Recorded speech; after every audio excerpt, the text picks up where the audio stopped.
All right, so in this video, we're going to talk about independent and dependent variables. And this will be somewhat familiar from science class. All right, so independent variable is the input of the function, and it represents the domain. And we'll get a little bit more into domain late in the next video. Dependent variable is the output. It's the outcome of our function. And this represents the range. Okay. In any equation, x is always your independent variable and y is your dependent. And the reason for this is these are our most two common variables to use.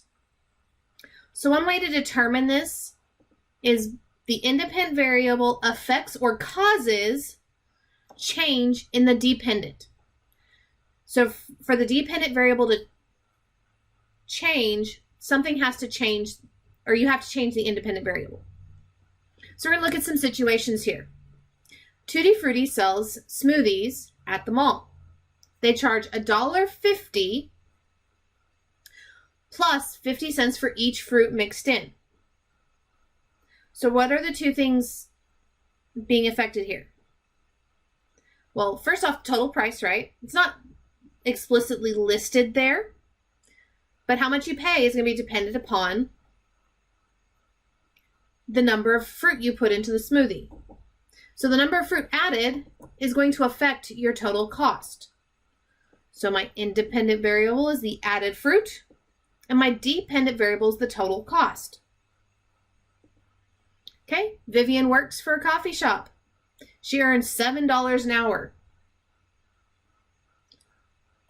So they tell us she's earning $7 an hour. So the hours she worked is going to affect how much money she earns. So how many hours worked is the independent. That's what she can control. How much she earns is the outcome of how many hours she works. Okay, total cost of a rental car for one day is $40.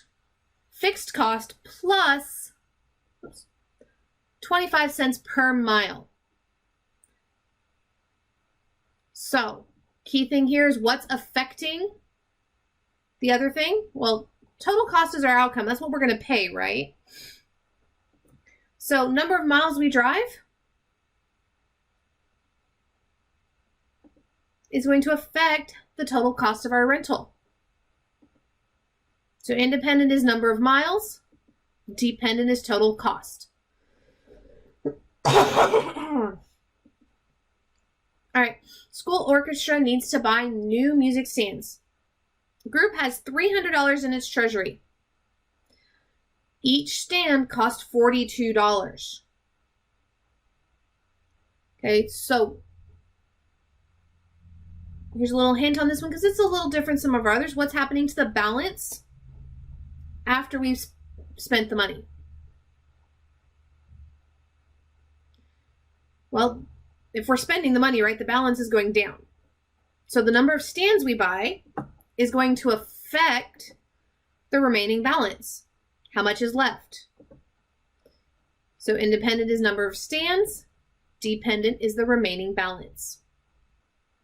All right, so that's all I have for you in this video, and I will see you in the next.